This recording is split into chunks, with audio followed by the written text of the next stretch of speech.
Hi, my name is Dan Harding, Senior Managing Editor of Power Motor Yacht. I'm here with Northern Lights to talk generators and refits. Do you mind giving me a couple examples or a couple reasons boaters might be ready for a refit? Sure. Yeah, well, thank you for asking. I mean, in the generator business, we always have an interesting problem, which is that, the generator is, if it's running well, usually doesn't get a lot of attention. You expect your generator to be running in the background, working for you. So sometimes it gets a little less attention than other systems on board that are a little more visible and a little more prominent. There's some real basic things you can look for. One of them is your oil consumption. Are you burning a lot more oil than usual? Are you seeing discharge in the oil pan that's out of the ordinary? Are you burning more fuel? Are you having any issues there? But the maintenance items are pretty basic. Change your oil. Change your oil on schedule and maintain your cooling system. Those are really the big things. On a Northern Lights generator, for instance, this is a heat exchanger cooled generator that doesn't use any zincs. So every once in a while, you want to check your heat exchanger, make sure it's cleaned out. Those are some very basics. That's going to keep you from overheating. That's going to keep you from a lot of those shutdown scenarios that will be directly related to just overall neglect over the course of months and years. So those are really some of the basics. Are your major components starting to fail? That's a big sign. Clearly, you've got two major pieces of any generator. You've got the electrical end and you've got the engine side of it. There's a lot of good engine guys out there. There's a lot of good electrical guys out there. Not everybody understands how both systems work together. So you want to be sure that your maintenance and all of your upkeep, your service is done by an authorized generator guy. Sometimes your electrical end will give out. Sometimes your engine will give out. That's just the nature of the beast. But if you're looking for a single source for your parts and your service support, try to find a guy that understands the diesel side and the electrical side. You're going to save yourself a lot of effort in the long run. That's a great point. So for somebody that's in the market for a new used boat, what are some warning signs that the generator they're interested in isn't up to snuff? That's a great scenario because oftentimes you'll see someone shopping for a used boat. They'll look at the hours on the generator and see an older boat with very low hours on the generator and think that they struck gold. Okay? Maybe you did, but it's not the number of hours, it's how those hours were maintained.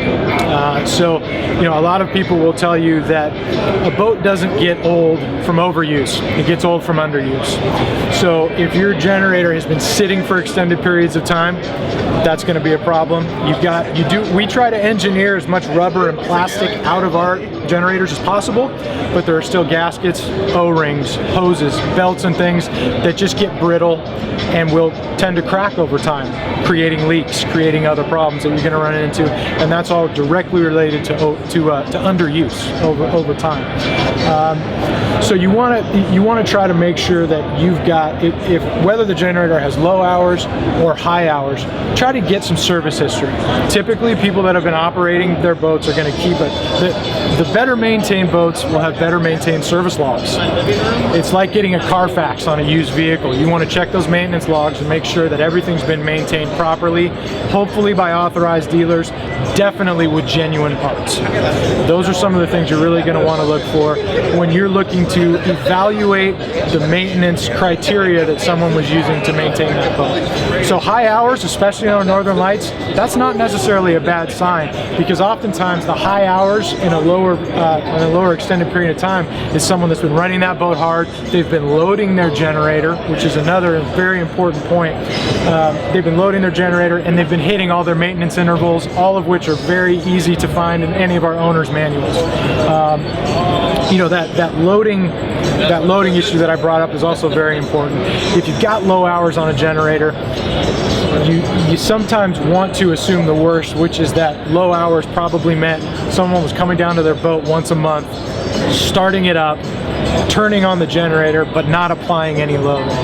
As any salty old boater is going to tell you, diesels like to be run hard. That is absolutely true of generators. So when you turn them on, you fire them up, you're putting hours on them, you want the majority of those hours to be under 50% or more of your rated load. That's going to keep that engine running happily for a much longer period of time. It's going to blow out some of that soot and other particulate matter that's very commonly associated associated with diesel engines, but a good running diesel that's not putting out smoke and soot is one that's being loaded and maintained all the time. So if you can get a feel for how all of those factors played into the life of your generator, you'll realize that hours aren't as important as the care and attention that was paid to the equipment on board the boat. And that's probably going to be reflected in other systems on board as well, but it's especially true of a generator. Right, that makes sense. All right, so let's say you get a new used boat and low hours, time to replace it. Yep. What are some of the first steps in replacing a generator? Sure. Well, any refit project of any size is a major undertaking. On the generator side of things, the first thing I would take a look at is, based on the way you have been operating the boat, how was the sizing of your generator? Was it too much power? Was it not enough power? That's question number one. Question number two is it just a generator replacement, or are you adjusting other systems on board the boat? If you're saying, I had the right size generator, but through the course of this refit, I haven't been getting cold enough and I've been operating in hotter and hotter, more tropical environments. So I'm going to put a larger air conditioning system in. That directly relates to the fact that you're probably going to want to also look at the sizing of your generator. At the same time, you could be going from traditional lighting to LED lighting. And in that case, you're going to save some of that power consumption because you're going to more energy efficient lighting equipment. It's also true of appliances and other electronics on board. As technology has improved, power consumption of a lot of those systems has come down. So you've got the more efficient components on board, but you've also got more people increasing their air conditioning capacity, for example, or adding things like thrusters, zero-speed stabilizers, or other equipment that are going to increase your need for power on board.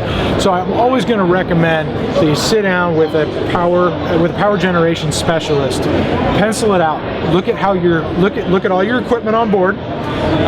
One of the typical mistakes is people add up every power consumer they have on board and they assume that that's how big their generator needs to be.